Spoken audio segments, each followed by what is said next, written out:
How can you perform at your best? I'm Penny Lane and In the Driver's Seat starts now. Welcome to In the Driver's Seat, where we delve into the lives of extraordinary individuals who drive their industries forward. In this episode, we sit down with former Olympic swimmer and reflect on health challenges, creative pursuits, and inspiring the next generation. Joining me now is an absolute legend, Michael Klim. Hello, Michael. Penny, how are you? Thanks for having me on. Oh, it's so great. It's great to see you again. Thanks for coming on. I know you've got a very busy life at the moment. Oh no, it's all good. I'll always make time for you, and it's it's my first book, so I'm trying to get the word out for people about what the story is actually all about. It's not just a sports book, it's not just a business book, and hopefully a little bit of self-help there as well. So yeah. Yeah. Well, I'm sure after this episode, even Snoop Dogg will be reading it. So your dad was a diplomat, and you grew up in all different countries. And a little bird told me you're a little bit accident prone when you were younger, and you used to walk yourself to hospital in India. Tell us a little bit about your childhood and why you were so accident prone. Yeah, so I've had a very fortunate upbringing, I think. My parents, my dad was with the Polish consulate, and we traveled extensively. I think I lived in about 5 different countries by the age of 11. So I think with that came, there was challenges. Being a kid, I guess, always trying to fit in and not knowing languages and cultures and things like that. But it also made us a lot more adaptable in life in general afterwards. And look, Dad would drop us off at a little kind of country club on the way to work, and stay with us, and then he'd pick us up later. But obviously, being a boy and in those terrible 2s and 3s, I'd just go mad and, either cut my chin on the diving board or drop glass on my feet. And luckily there was a hospital right next door to that, to the swimming pool. So they used to know me by my first name. And it hasn't changed, unfortunately. I was always very clumsy as I was growing.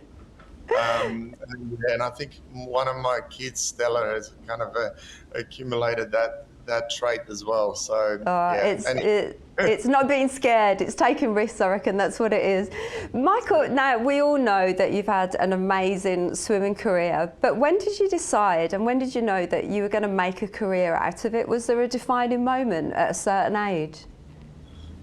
Look, it's a really good question, because I was always very passionate about swimming, and I was always very driven in the sport, and I'd always prioritize swimming as my number one kind of, I guess, not even a hobby, but it was almost my pursuit from a very early age. So, but I guess in sport, we know that there is a huge drop-off rate when it comes to juniors transitioning into open ranks. And for me, that period when I was actually approached to go to the Australian Institute of Sport was kind of definitely a defining moment. I was 16.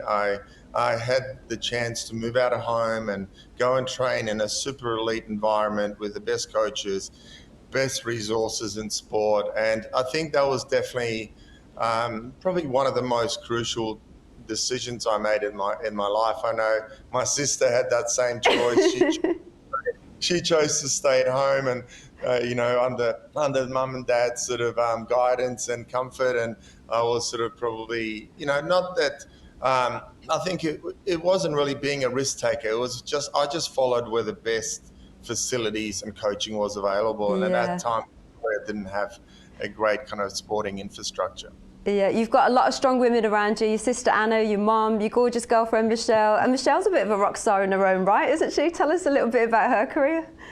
Yeah, well, we met actually here in Bali. She was on I call it, I joke around and I say she was on a Eat, Play, Love tour. And she went to Ubud, she prayed, she came to Seminyak, she met me, so she found love. And but it was actually she's a still is a musician, producer. She spent many years in Berlin and also Ibiza, playing music, making music, but worked in the music industry and for Sony, Universal, etc. And he's always been a creative. She has an online store, selling high-end photography called Almost Real, and also has created a 35mm camera called Snaps. So Wow. we do complement each other in a sense that our professional lives are quite distant, quite apart, but Yeah. very, the commonality between us is we do like design, we do like art and music. So we kind of meet in the middle That's between great. both. And you like to draw as well, I hear?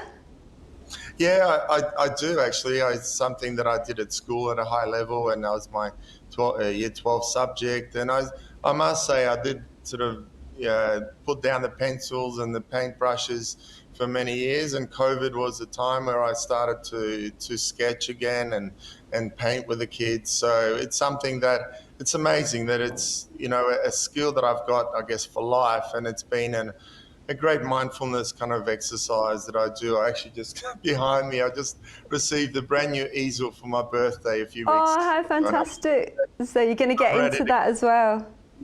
crack. Yeah, definitely. So tell us a little bit about the book, Michael. How did this come about? Did it take a long time to write it? What is the book all about?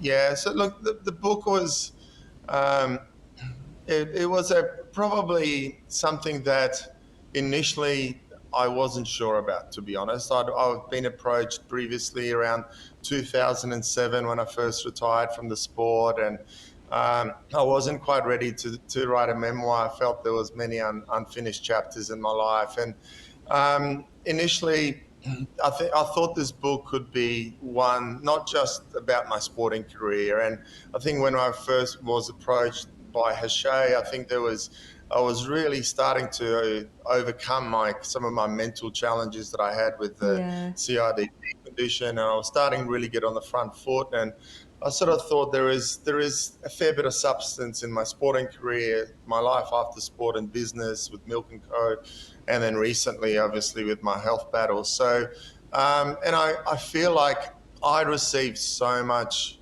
love and support and from not only friends and family, but in general, the Australian public. So I just felt that I could, my mindset has changed, that I want to kind of share my story. If I can help Yeah. anyone out there that might be going through something similar or have got some doubts or difficulties, hopefully there's something in my book that might help them.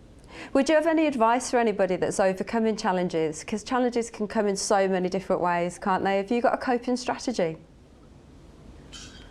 Look, it's really difficult because even for someone that knew all the tools, I knew the tools of the importance of movement, the importance of mindfulness, the importance of nutrition, etc. But Yeah. when mental health is not, at its best, you kind of become immobilized, and it's like you freeze. And it's a lot of things that for me were second nature, like going outside and having ocean swim, or just going to the gym and spending time with my kids or socializing. I Yeah. withdrew myself completely from all those things that was second nature. So, and everything just seemed like it was too hard to even fathom and also to start. But I think ultimately when when I realized that, pardon the pun, but I was in the driver's seat of Yeah. of my future and my kind of outcome. That okay, well, I've come to terms with the condition, but the rest is really up to me. And I think my advice would be to start, step by step, little step by, Yeah. one day at a time. So, it might be getting outdoors and going for a 30-minute walk, and maybe eliminating something out of your diet. And I stopped drinking, as that was kind of my big no. And then I started getting rid of gluten in my diet. That was another Oh, thing. yeah. But I did that over time, and then also implemented mindfulness. I meditate regularly. I do ice baths. I Oh, you're do a lot of crazy. self. And then obviously for me, exercise is my go-to. And Yeah. so I think my advice would be just to look at all those dimensions of wellness that you have, and see which ones need the work, but Yeah. start and increments, and before you know it, you'll be in a pattern and also have certain new habits. Yeah, that's really good advice actually, because it is really hard to overcome that. And I would imagine with your health battles, because you're such a strong individual and people have seen you as such a hero, I bet so many people have said to you, oh, you'll be fine, you'll know what to do. Did you have any of that, or what was it Absolutely. like? I mean, that was actually that's what was the main reason I publicly didn't disclose my condition, because one, I wasn't dealing with it very well, and whenever I spoke to anyone about it, that's exactly the response I'd get. They said, "Oh, but Yeah, I can you'll be fine." imagine.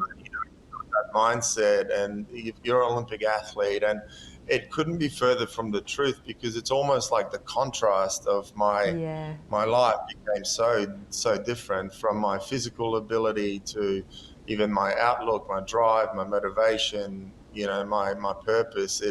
I lost it all within the first couple of years after diagnosis. But so I think. Understandable. Yeah, but I think, well, once I managed to reframe a lot of things and, find my new purpose, and, I'm feel like I'm in a much better headspace than I have been for many, many years. So That's good. You should be really proud of yourself, how you've overcome all these challenges. Genuinely, you really should. We're almost out of time. I can't believe it. This always happens. I'm so engrossed in the conversation, and I've got to wrap it up. Now, just one No quick problem. question before we go. You've been going through all these things yourself, but you're still such a good person and you give back so much. Tell us a little bit about the elite swim schools that you run. Yeah, so I've been, through COVID as well, and Yeah. I was, fortunate enough then to start Klim Swim here in Bali, in Indonesia. So we run 3 different centres, one in Jakarta and 2 in Bali, at the Australian Independence School, and also at the Finns Rec Club. But my sister Anna was running the swim schools for many She's years in Australia. fantastic.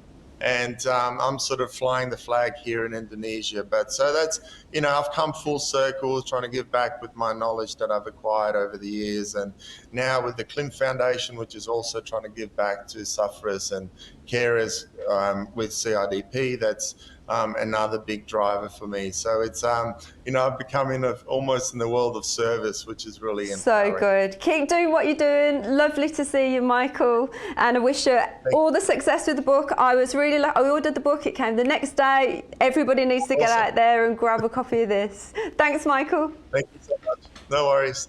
Cheers. Bye. Bye. This is Ticker. We'll be right back. You're watching Ticker.